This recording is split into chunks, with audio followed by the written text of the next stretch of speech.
Yo, you could catch me rolling with the best and shooting at the rest. Everyday common man, never change. Old quest, the professor. Sit calm for the lecture, cause I'm about to dig deep in your brains like Lecter. With food for thought to the masses in the crowd. Pay attention as you listen while the speakers bang loud. And if it's hard to digest, then I suggest that you... Okay, what's going on?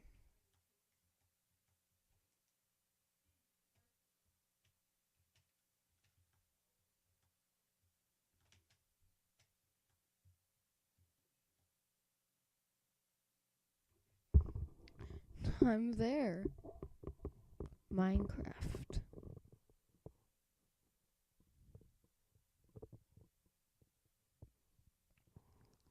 You know what I just did? I think I beat the game.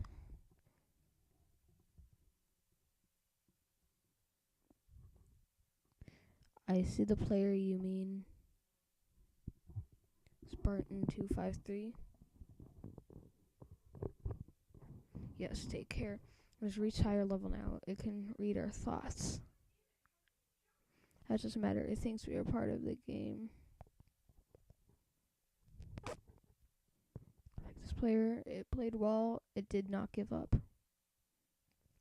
It is reading our thoughts as though we are words on screen. This is how it chooses to imagine many things when it is deep in the dream of a game. Words make a wonderful interface, very flexible and less terrifying than staring at the reality behind the screen. They used to hear voices before players could read.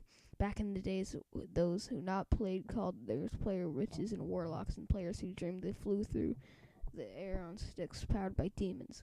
What did this player dream? This player dreamed of sunlight and trees off fire and water. It dreamed it created, and it dreamed it destroyed. It dreamed it hunted and was hunted. It dreamed of shelter. The original interface, 1,000,000 years old, and it still works. But what true structure did this player create in the reality behind the screen? Worked 1,000,000 others to sculpt the true world and and created it cannot read that thought. No, that has not yet achieved the highest level. That must achieve in the long dream of life, not the short dream of a game. Does it know that we love it, that the universe is kind? Sometimes through the noise of its thoughts, it hears the universe. Yes. But those are times it is sad. In the long dream, it creates worlds that have no summer, and it shivers under a black sun, and it takes its sad creation for reality. To cure it of sorrow would destroy it. The sorrow is part of its own private task. We cannot interfere.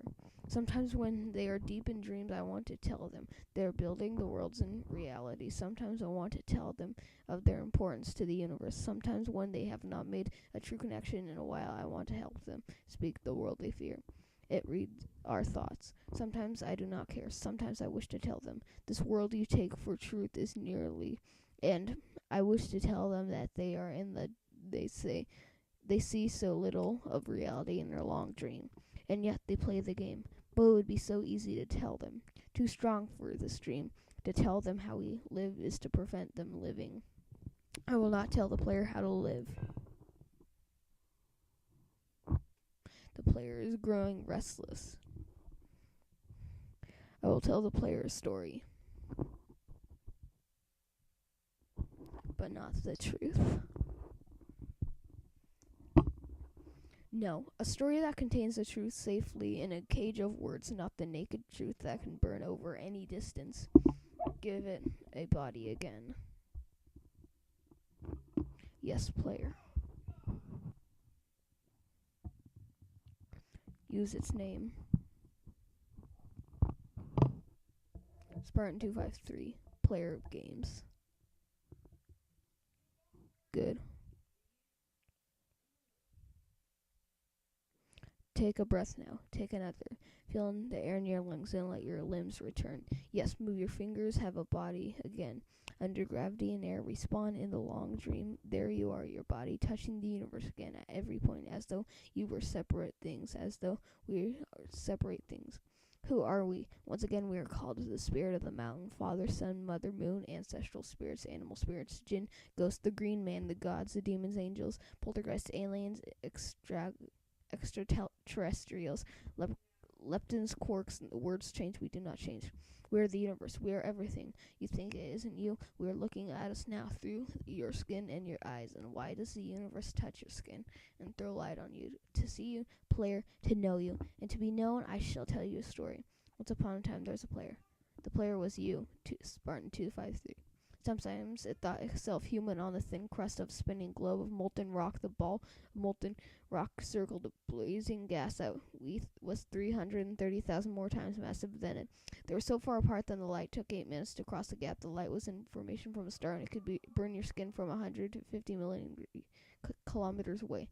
Sometimes the player dreamed it was a miner on the surface of the world that was flat and infinite. The sun was a square of white. The days were short. There was too much to do, and death was temporary inconvenience. Sometimes the player dreamed it was lost in a story. Sometimes the player dreamed it was other things in other places. Sometimes these dreams were disturbing. Sometimes very beautiful indeed. Sometimes the player woke from one dream into another, then woke into a third. Sometimes the player dreamed it watched words on a screen. Let's go back.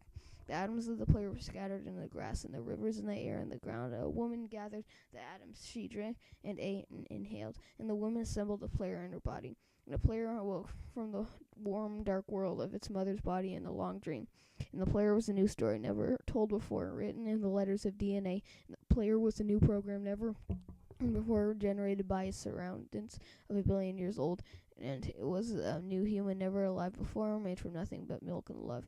You are the player, the story, the program, the human, made from nothing but milk and love. Let's go further back. 7 billion atoms of the player's body were created long before this game in the heart of a star. So the player, too, information from a star, and the player moves through a story, which is a forest of information planted by a man called Julian, and a flat, infinite world created by a man called Marcus, that exist in a small private world created by the player who inhabits the universe created by Slush. Sometimes the player created a small private world that was soft and warm and simple, and sometimes hard and cold and complicated. Sometimes it built a model of the universe in its head, flecks of energy moving through vast empty spaces. Sometimes it called those flecks electrons and protons.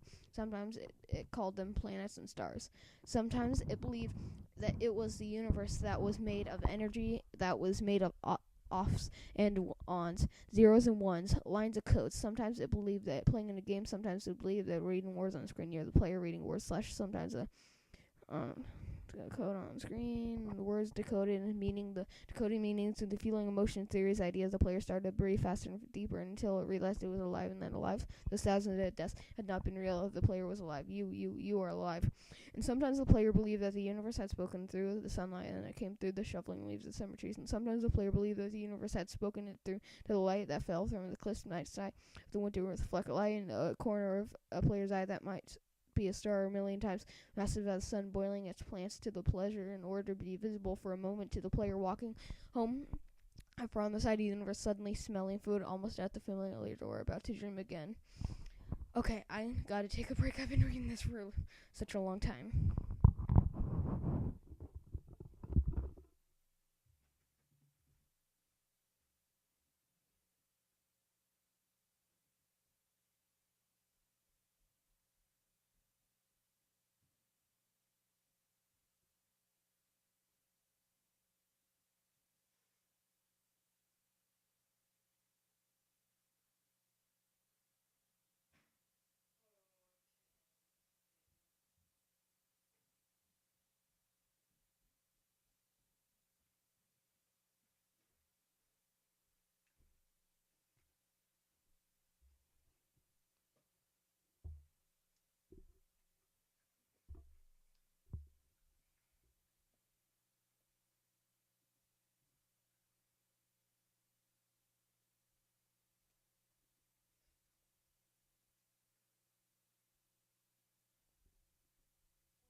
You are the player. Wake up.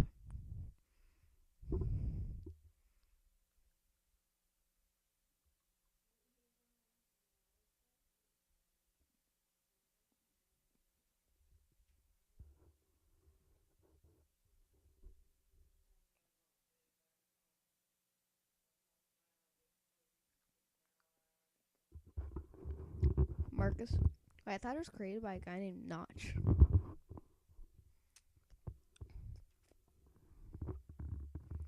I'm guessing Notch is his nickname.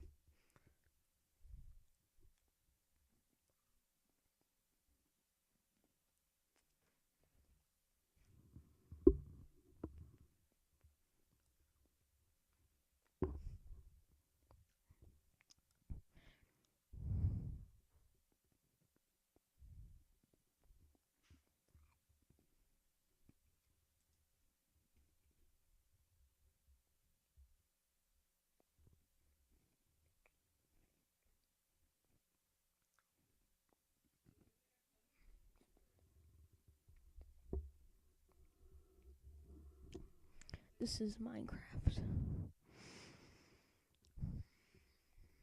just feel great after this. I feel like partying.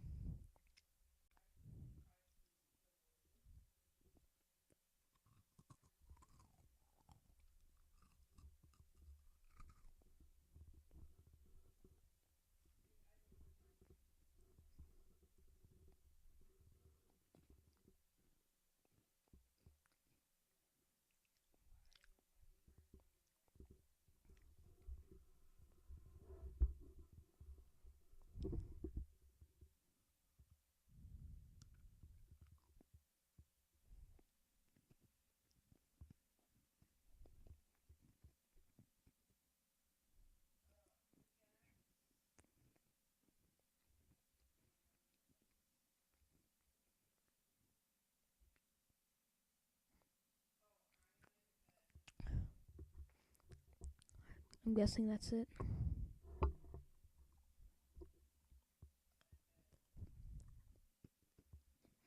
20 years from now, you will be disappointed by the things you didn't do. By then, the ones you did do. So, throw off the boat and you sail away from the safe harbor. Catch the trades and winds in your sails. Explore, dream, discover. Mark Twain. So, I think it's worth. I spent $26 on this.